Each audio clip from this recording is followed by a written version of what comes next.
নমস্কাৰ, আসসালামু আলাইকুম বন্ধু বান্ধৱীসকল। আশা কৰোঁ আপোনালোকে সকলোৱে ভালেই আছে। আজি লোকসভাত এখন বিল পাছ কৰা হ'ল। সেই বিলটোক আচলতে কি আছিল আৰু ইয়াৰ উদ্দেশ্য কি আছিল, কিয় বিলখন আচলতে পাছ কৰা হ'ল আৰু ইয়াৰ তাৎপৰ্য, সেইখিনি কথা আপোনালোকক অৱগত কৰিবৰ কাৰণে এই ভিডিঅ'টো বনাইছোঁ। বন্ধুসকল, আপোনালোকে জানে যে চিফ ইলেকশ্যন কমিশ্যনাৰ এজন থাকে ভাৰতত, আৰু সেইজনে আচলতে সমগ্ৰ ভাৰতবৰ্ষ জুৰি বিভিন্ন সময়ত বিভিন্ন ৰাজ্যৰ বিধানসভাৰ অথবা গোটেই ভাৰতবৰ্ষৰ বাবে লোকসভাৰ, ৰাজ্যসভাৰ অথবা ৰাষ্ট্ৰপতিৰ নিৰ্বাচনবোৰ তেখেতে কি কৰিব লাগে, মানে এইটো চলাই থাকিব লাগে। এইটো হ'ল মেইন দায়িত্ব আৰু কৰ্তব্য chief election commissioner of India. Chief election commissioner of ইণ্ডিয়াক আচলতে এপইণ্টমেণ্ট দিয়াৰ ক্ষেত্ৰত দেখা গৈছে যে কেতিয়াবা ৰুলিং পাৰ্টীয়ে তেওঁলোকৰ পক্ষত যাতে কাম কৰিব পাৰে তেনেকুৱা ধৰণৰ ব্যক্তিক আচলতে এপইণ্টমেণ্ট দিয়া দেখা গৈছিল বিগত সময়ছোৱাত। কিন্তু দেখা গ'ল যে 2023 চনৰ মাৰ্চ মাহত অনাৰেবল সুপ্ৰিম কোৰ্টৰ এটা কনষ্টিটিউশ্যন বেঞ্চে এটা ৰুলিং পাছ কৰিলে যে চিফ ইলেকশ্যন কমিশ্যনাৰ অফ ইণ্ডিয়াক যাতে এপইণ্টমেণ্ট দিয়া হয় আৰু এটা যাতে চিলেক্ট কমিটিৰ জৰিয়তে এপইণ্টমেণ্ট দিয়া হয়, আৰু সেই চিলেক্ট কমিটিত আচলতে আপোনাৰ চিফ জাষ্টিছ অফ ইণ্ডিয়াক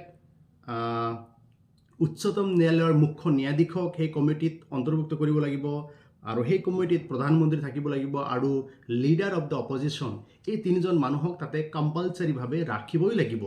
ডেট মিনছ ইয়াৰ জৰিয়তে দেখা গ'ল যে চিফ ইলেকশ্যন কমিশ্যনাৰ অফ ইণ্ডিয়াক যেতিয়া এপইণ্টমেণ্ট দিয়া হয়, opposition of leader of the opposition party and chief justice of honourable supreme court of India, এই দুজন মানুহক তাতে ইনক্লুড কৰিব লাগিব। তাতে চিফ ইলেকশ্যন কমিশ্যনাৰৰ এপইণ্টমেণ্টৰ ক্ষেত্ৰত যাতে স্বচ্ছতা দিশত মানে বিচাৰ বিবেচনা কৰা হয়, এইটোৰ কাৰণে অনাৰেবল সুপ্ৰিম কোৰ্টে 2023 চনৰ মাৰ্চ মাহত এটা ৰুলিং জাৰি কৰিছিল। এই ৰুলিংটো পাছ কৰাৰ পিছত বৰ্তমান নৰেন্দ্ৰ মোদী নেতৃত্বাধীন কেন্দ্ৰত থকা বিজেপি চৰকাৰখনে নতুন এখন বিল উত্থাপন কৰিলে এই চিফ জাষ্টিছ অথবা চিফ ইলেকশ্যন কমিশ্যনাৰ আৰু আদাৰ্ছ ইলেকশ্যন কমিশ্যনাৰসকলক এপইণ্টমেণ্ট কৰাৰ ক্ষেত্ৰত কেনেকৈ এপইণ্টমেণ্ট কৰা হ'ব আৰু সেইটো কমিটিটো কেনেকৈ গঠন কৰা হ'ব, কমিটিত কোন কোন থাকিব, সেই বিষয়ক লৈ নতুন এখন বিল উত্থাপন কৰা হ'ল।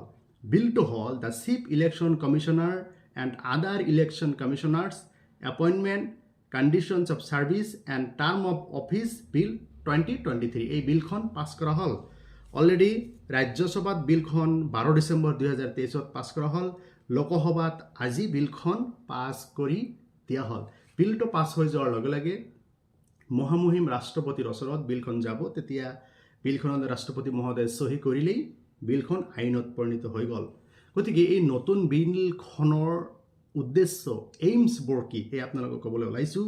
Two regulate the appointment condition of service, appointment আৰু কণ্ডিশ্যন অফ ছাৰ্ভিচৰ সেইটো ৰেগুলেট কৰিব, আৰু term of office for the chief election commissioner, আৰু কাৰ্যকালটো আচলতে কেনেকুৱা হ'ব এই বিলখনত কোৱা হৈছে। তাৰপিছত আদাৰ ইলেকশ্যন কমিশ্যনাৰ্ছবিলাকক কেনেকৈ এপইণ্টমেণ্ট দিয়া হ'ব নতুন বিলখনত উত্থাপন কৰা হৈছে, ডিটেইলছ আলোচনা কৰা হৈছে।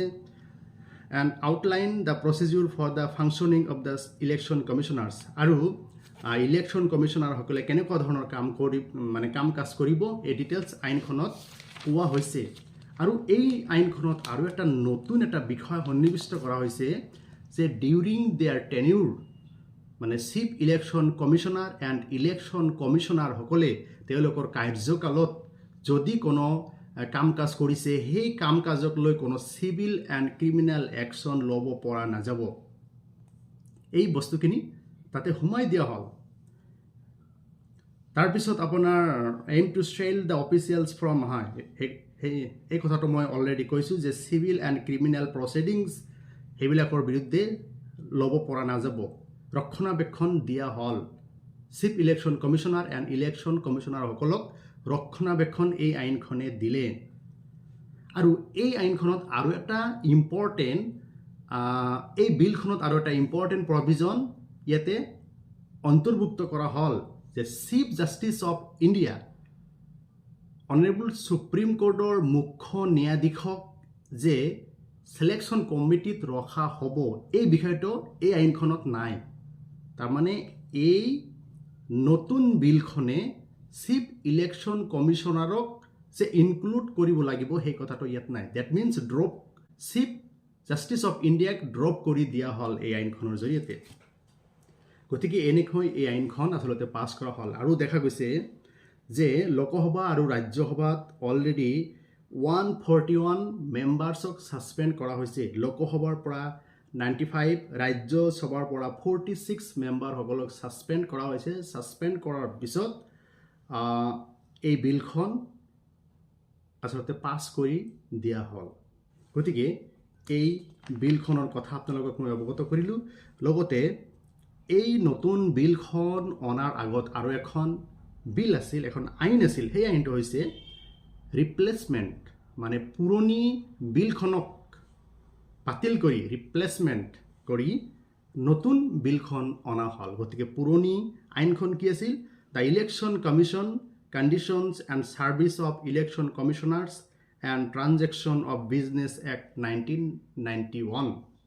গতিকে কেনেকৈ লোকসভা আৰু ৰাজ্যসভাত এই চিফ ইলেকশ্যন কমিশ্যনাৰসকলক এপইণ্টমেণ্ট দিয়া হ'ব, তাৰ কাৰণে নতুন বিল এখন উত্থাপন কৰি তেওঁলোকৰ কাৰ্যকাল কেনেকুৱা হ'ব, তেওঁলোকৰ ফাংচনছ কেনেকুৱা হ'ব, তেওঁলোকৰ দৰমহাবোৰ কেনেকুৱা হ'ব, লগতে এই নতুন আইনখনৰ জৰিয়তে উচ্চতম ন্যায়ালয়ৰ মুখ্য ন্যায়াধীশক চিলেকশ্যন কমিটিৰ পৰা আঁতৰত ৰখা হৈছে। আৰু এই আইনখন আজি সংসদত পাছ কৰি দিয়া হ'ল। সেয়া আপোনালোকক অৱগত কৰিলোঁ। যদি ভিডিঅ'টো ভাল লাগে লাইক, কমেণ্ট আৰু শ্বেয়াৰ কৰিব। ধন্যবাদ।